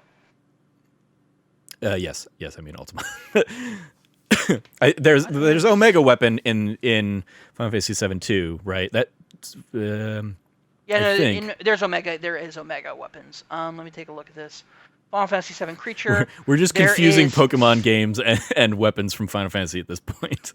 So there's Sapphire, Ultimate, Diamond, Ruby, Emerald. So there's a Sapphire weapon. Okay.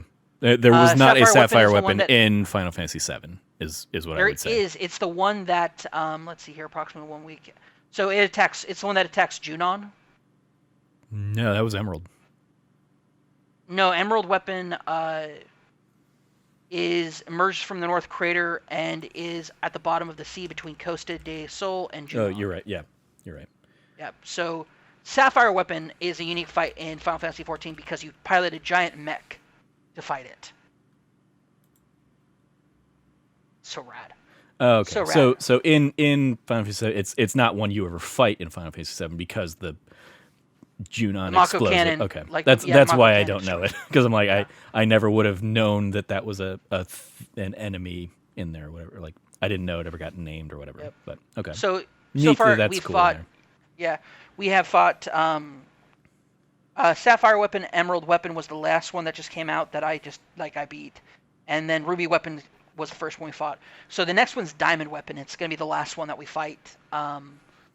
What's really unique about this though is that each of the weapons are programmed with essentially a copy of the tactics of a like legendary warrior or fighter, and that person overtakes the pilot, and then weird stuff happens afterwards. The first one, Ruby weapon, like I'm not gonna spoil it for anybody, but it's wild and kind of gross. Emerald weapon, much less so, which is pretty like cool because of who it is. I'm not gonna spoil that either.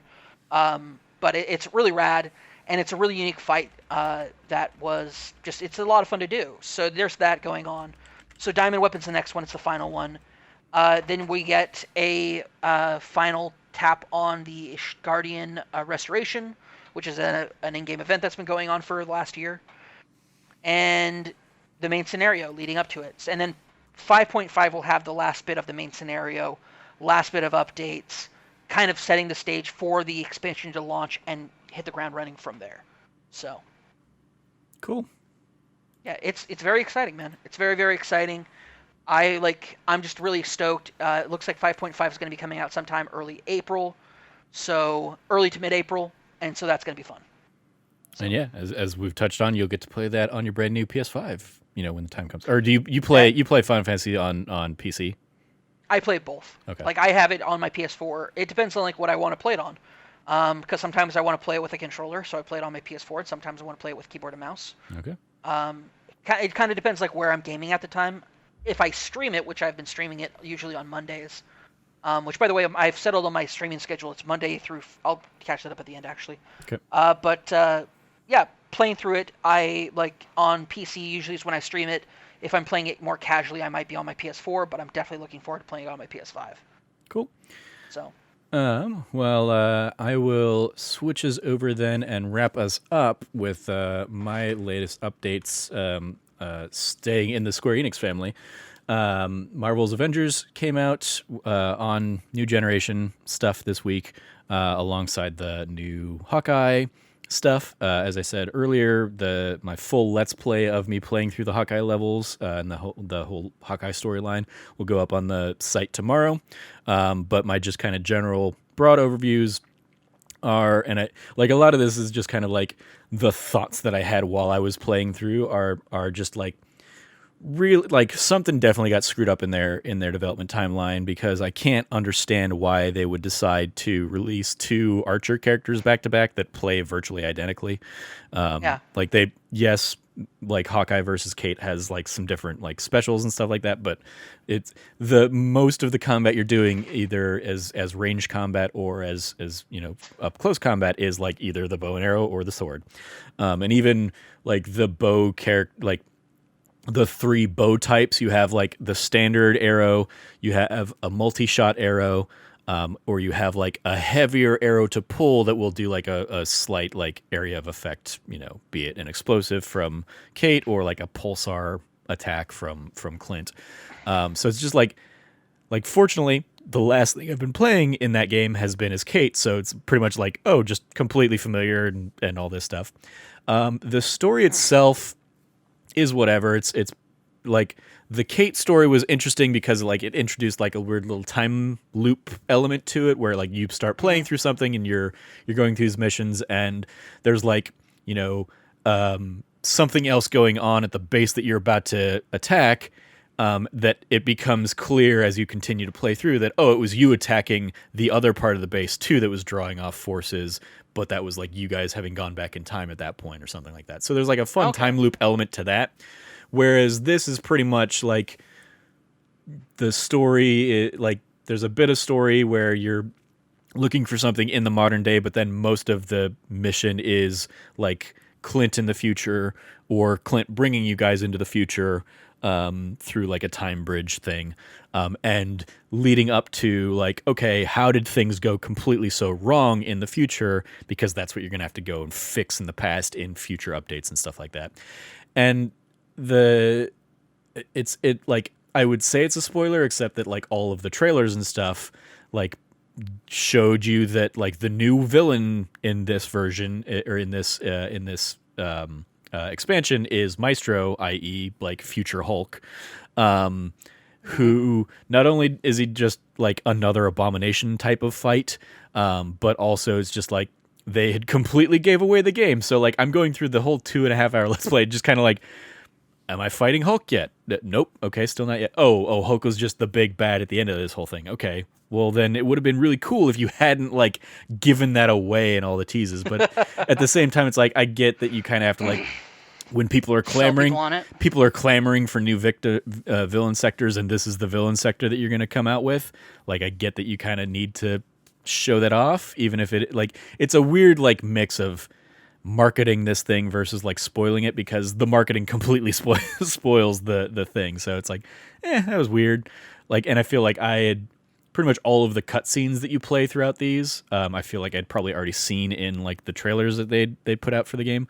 Um, it's weird because like the new space of like the future wasteland or whatever Hmm. feels pretty much just like the Utah Badlands of the game, which is another like desert wasteland kind of thing, except the Utah Badlands have, you know, some AIM buildings and stuff and like a town. This doesn't have a town, this is just like wasteland. So it just means that like there's a lot more empty space. And so it means that you're spending so much more time just like running to the next objective and there's like not a lot to do on the way there.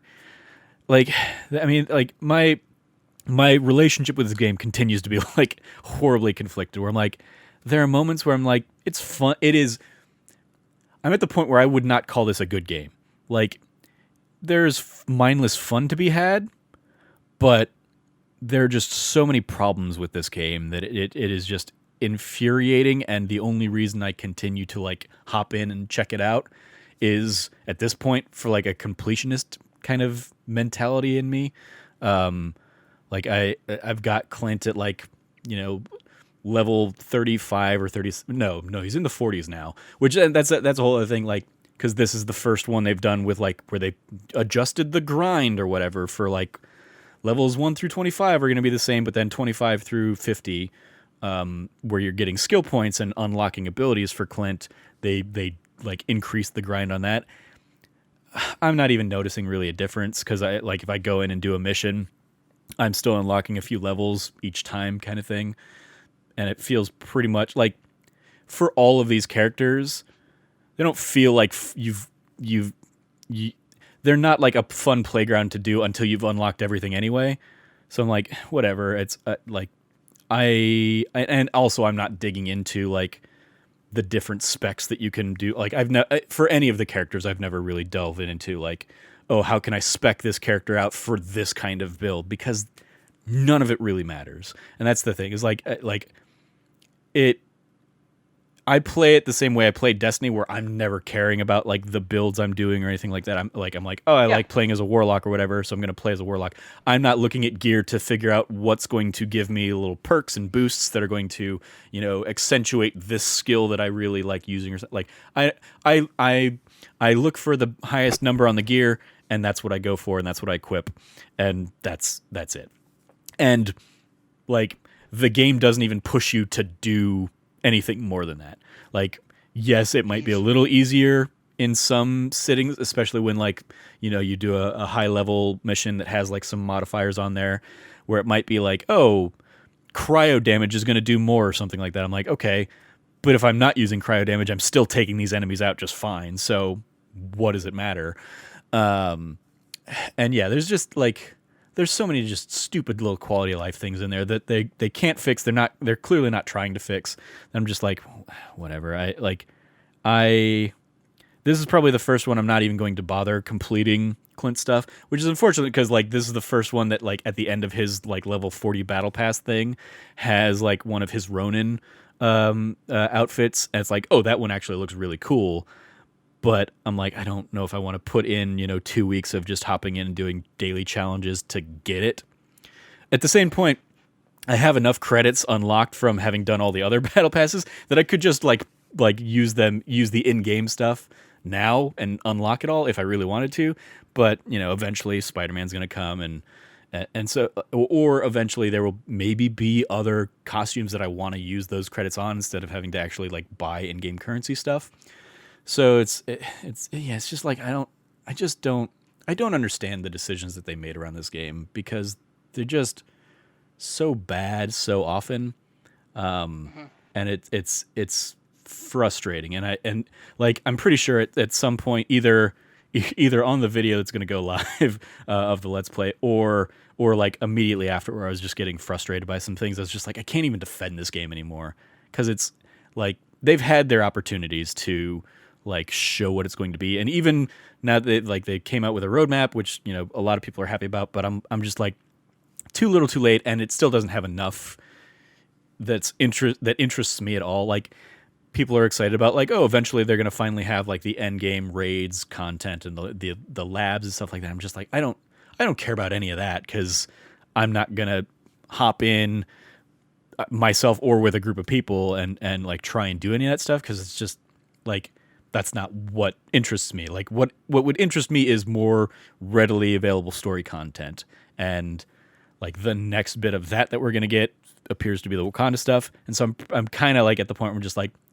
maybe I'll just come back when Wakanda happens. Like I synced my Yeah. stuff. I got my platinums.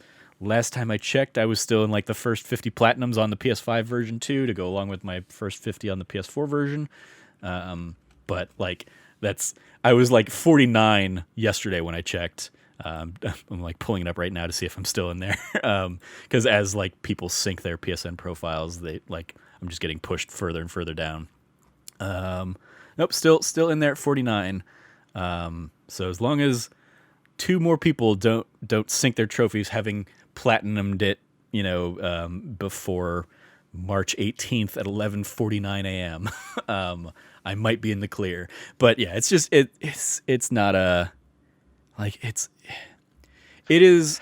I hear you, man. I mean, it is a great podcast kind of game where like if I wanted to just go through and just mindlessly do stuff and work towards challenges or work towards unlocks or something, like this would be a great thing to not have to pay any attention to while I'm listening to Kind of Funny talk about the Snyder Cut or something like that for 4.5 hours. But like outside of that, it's just like it's such a disappointment for what it could and should be. that I like people complain about it, and I'm like, I understand all of that. Like I can't defend it because A, it's not my job to defend the game. But B, like it's not a good game in so many regards. Yeah. Especially for what it could and should be. So that's kind of my updated thought. Like the future imperfect stuff, it's fine. It's like Clint's Clint's a whatever character. Again, it's like it would have been interesting if they had like somehow combined both the Kate and Clint stuff all in one. And where it leaves off in terms of like the next, story expansion they're going to dive into. It's like, okay, I guess that'll be a little interesting. Maybe we'll see. But yeah, it's just such a meh game at this point. Like if I were to give it a score, it'd probably be like in a 5 or 6 range, where it's like it's at best okay. It has some great moments, like the initial storyline stuff with Kamala Khan. Great introduction to that character, and a lot of great beats on that.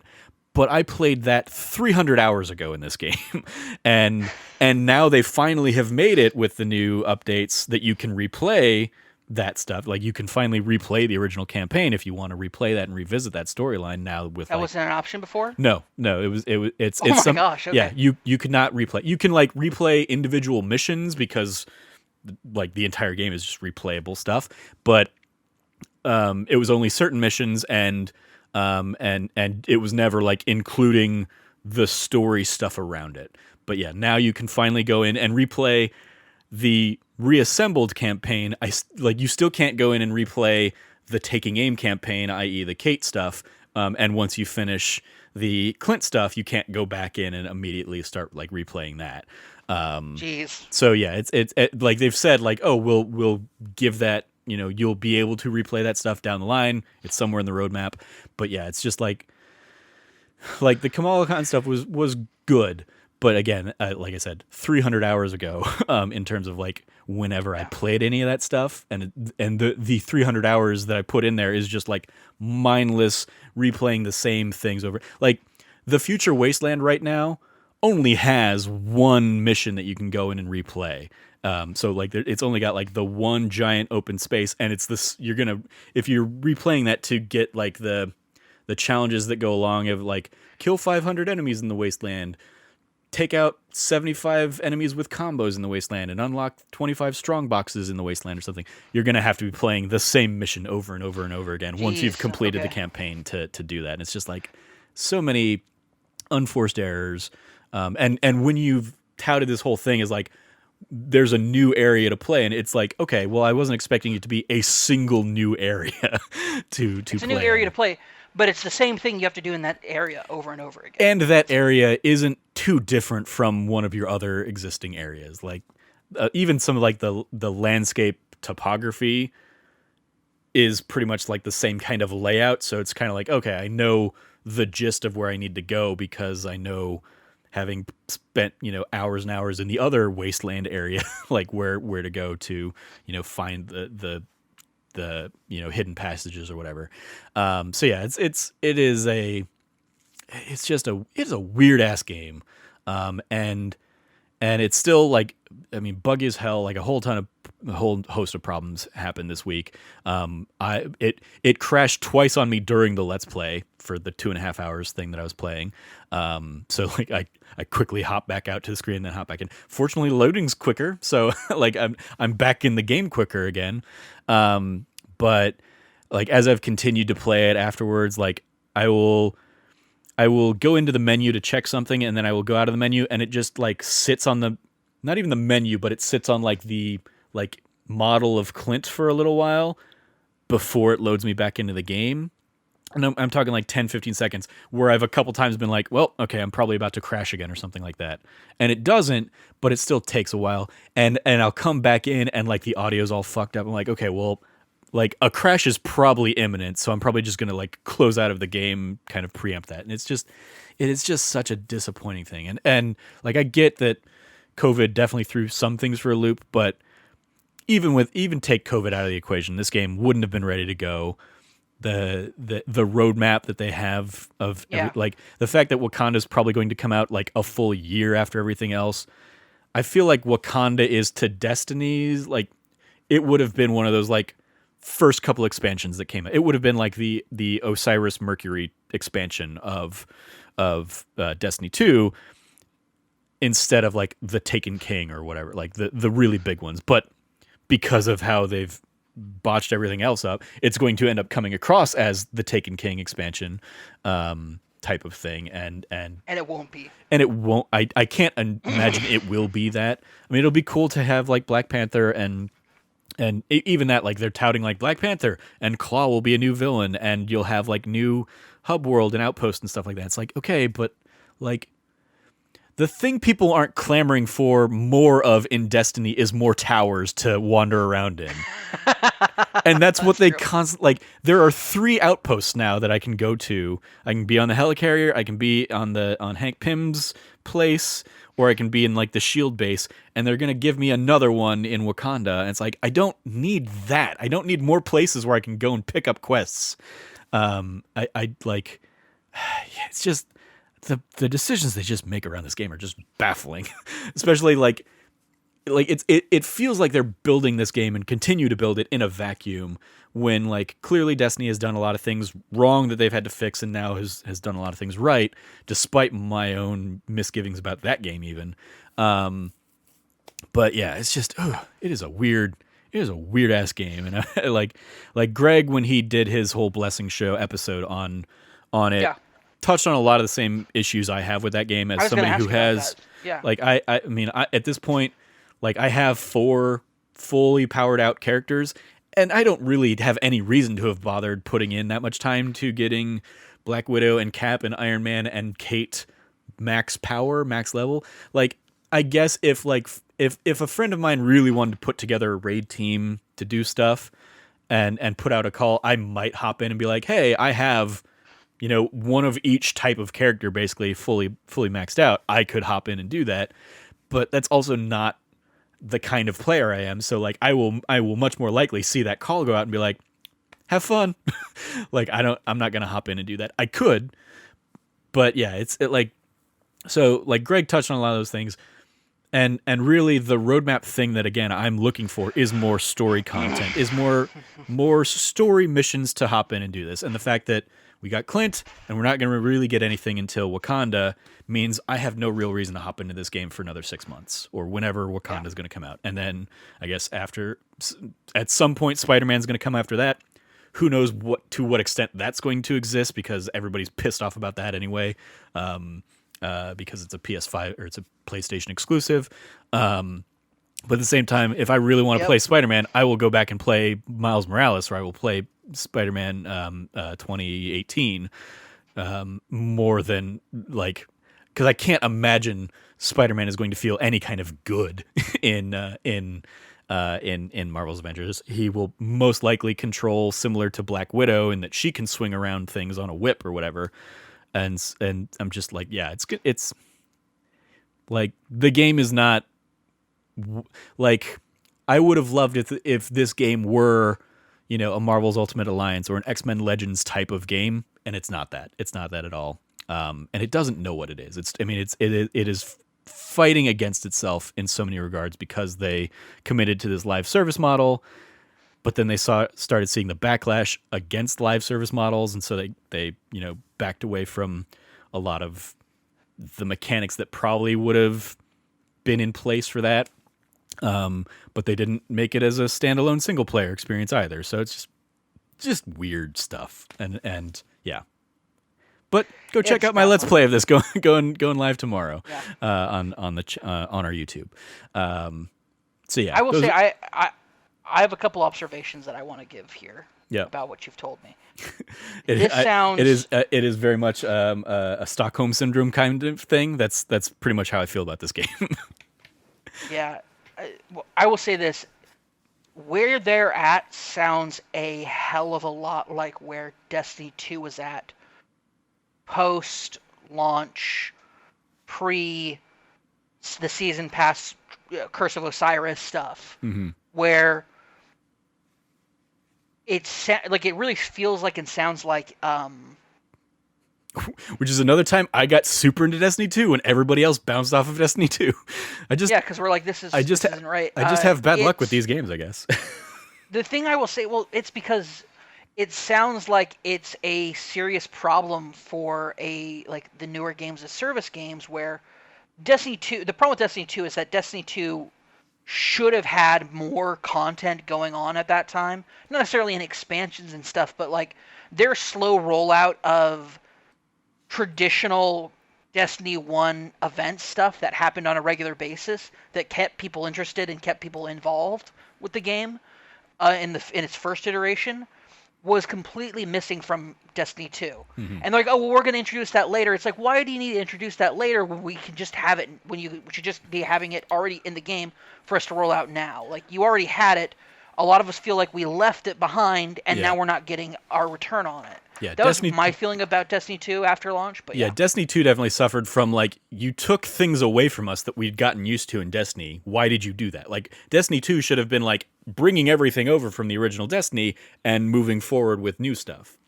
Like I remember like And I think the fact that I remember Yeah. as somebody who put like 100 hours into the original Destiny coming in and like seeing shaders now broken out over 5 things like okay, well that's just because you want to sell me 5 times as many shaders, I guess.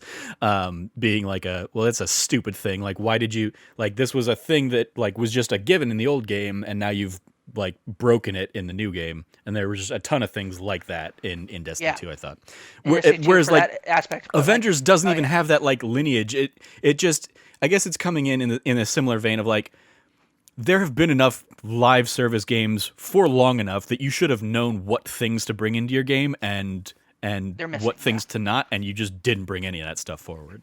So that's what I'm saying. It sounds a lot like where Destiny was. The thing about it is that Bungie said, "Hey, we see this, we acknowledge it. We will try to adapt and change about it, so that we do provide you more stuff." And sure enough, like now, when it's not even a new expansion, it's not even a new patch because they went on to a seasonal model. Now every new season has a weekly story beat release. It has there is something new happening every single week to keep people coming back. Now I'm not coming back every week because I have other things that I'm trying to play right now. Mm-hmm. I fell back into my MMO hole. Like Destiny being a pseudo MMO, fine, fun. Like I'm capable of running the raid right now. So when my crew wants to get together to run the raid, I can run it with them.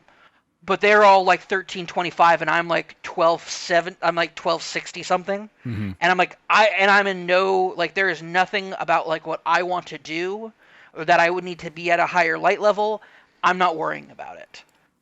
That being said, I look at where Marvel's Avengers is, where you've talked about what Greg talked about in his video. I wanted to ask you about that after you brought it up, but you brought it up yourself and answered kind of my questions about it.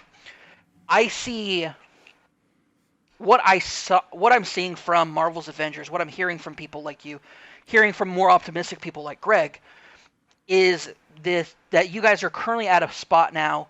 My fear is, and I'm looking at it, my fear is that they have shifted the blame onto COVID and are not recognizing the mistakes that they're making. Yeah. If that makes sense. Like they're not saying we apologize. We know that this is a complete lack of content. We know that this stuff is because what you just told me about that that Clint area, that future desolate area, that sounds a lot like Mercury in Destiny 2. Mm-hmm. When Destiny 2 said we have this new planet, it's Mercury, it's like cool. There's like one thing to do here. Yeah. And it's really not that fun or engaging. Yeah. Yeah, the one Mercury Public event, I remember that. Yeah, the one Mercury Public event in this entire area. That later on they're like, hey, we repurposed Mercury. It has a bunch of different stuff going on. And now in the story, Mercury's like been swallowed by the darkness. So who knows what Mercury's going to look like when we get it back again. That's a cool idea. That Mercury could be totally different in some way. And like that's kind of like what they've been hinting at, is that worlds taken by darkness are going to be very different when we get them back later. Mm-hmm. There's stuff going on right now, like that is super cool. Like we're dealing with a different Cabal Empress who is who is like taking control of the Empire, the Cabal Empire. Like that's a story thing for this season that has existed just for this season. Um, and the prior season had things totally different. It was the season of the hunt. They brought back in like Uldren Sov, who has now been resurrected as a guardian and has no memory of his past, but has to keep his face. Like people are like, hey, keep your face hidden. Like don't let people see your face because he's the man who killed. Like you got revenge for Cade, but now the person who like the body of the person is been resurrected as a guardian, and he's not the same person that he was before. But he had and it's this cool dichotomy. And Osiris lost his ghost, and so now he's just a regular person. He can't be a guardian anymore, and he's no less insufferable because you've always hated Osiris. I've always hated Osiris. I like the waste of potential there. Yeah, this is the best. This is the time I've liked Osiris the most. Is because but he still sucks. He still sucks as a character. You like him the best because you think, hey, he could actually die now. Oh man, if he died, that'd be so sick. It's definitely. But I mean, so like that's where. So back to where my point though, that's where I'm seeing you guys like Marvel's Avengers is out. My fear is that Square and specifically the team at Crystal Dynamics are not like whether they're acknowledging it internally or not. We don't know. We'll probably never know. The fact that they're not publicly acknowledging it tells me that you will continue to see Wakanda will be another one of these. Yeah, it's that's my fear. Disappointing because with Destiny, the parallel I would draw there is like even when I wasn't playing Destiny, I knew that Deej was still out there communicating with the community, and I happen to know the community manager who's doing a lot of the stuff with Avengers, a guy named Andy Wong, I believe, who I met through friends back when he worked for like Perfect World, I think years ago, on some things over there. And so like I see him making posts and he's doing they're doing like weekly Twitch streams and stuff like that. And if they're sharing details on Twitch streams, none of that's getting dissipated out of the community. All the community gets is like a weekly patch notes kind of post, if there's patch notes. And many times there aren't. There were like months that were going by with no patches and no updates there. And so these weekly posts they grab like some pictures that the community has taken and they like put those things out. And hey, here's what you can buy in the marketplace this week. And that's it a lot of the time. And it's just like this is not communicating anything of value to that gaming community. And so yeah, it's incredibly disappointing, and I hope they can turn it around. I hope this can be a great success story for them in the long run. But like, I mean, really, Greg touched on it. Like, you took the biggest property in the world in the Avengers, and you just tanked it so terribly, and it is, I mean, like, it's a mix of like. Jim Sterling will like always say like Avengers is just going to be it's already the next Anthem, and I can't argue against that. Like it is absolutely going down the same path as Anthem, and we now see where that ends. It's just a matter of like when Square Enix will finally pull the plug on it, and say, hey, we gotta cut out. I mean, like I say that, but then like I immediately think of when Anthem Next got canceled. Matt Piscatella tweets out like Anthem was the 15th best-selling game of the year it came out or whatever. And it's like they've already made a shit ton of money off of Marvel's Avengers. So at this point, are they going to care how much more they make off of new sales of the game, or will they just be like, all right, well, we've sunk enough into this. There's enough of a game there for people if they want it, but we're going to move onto other projects. Yeah. And I don't know. What is the cost, like the cost and loss fallacy? I think that's not right. Sunk cost fallacy. Thank you. The sunk cost fallacy. Like, at what point do they get to that point where they have to make that determination? I think is going to be very interesting. Yeah. Yeah. Anyway, we're here at the 2-hour mark, so I think we've talked enough about Marvel's Avengers and everything else. So I think we can call the show there. Thank you, Cam, for joining me to talk through some of these things, talk this stuff out. Let's go around the metaphorical table with any plugs we might have. You can follow Cameron at Rev Cabot. Cam, what's up with you? You said you got your Twitch stream kind of locked down, you Yep. think? Yep. What's your schedule there? Every day at 6 p.m. Arizona time, which right now is 6 p.m. Pacific, I will be going live on Mondays and Wednesdays. I didn't do it last Wednesday because, considering the circumstances around the Atlanta shootings, having a tongue-in-cheek theme of We Wednesday just felt like extremely poor taste and had a little bit of ash in my mouth concerning the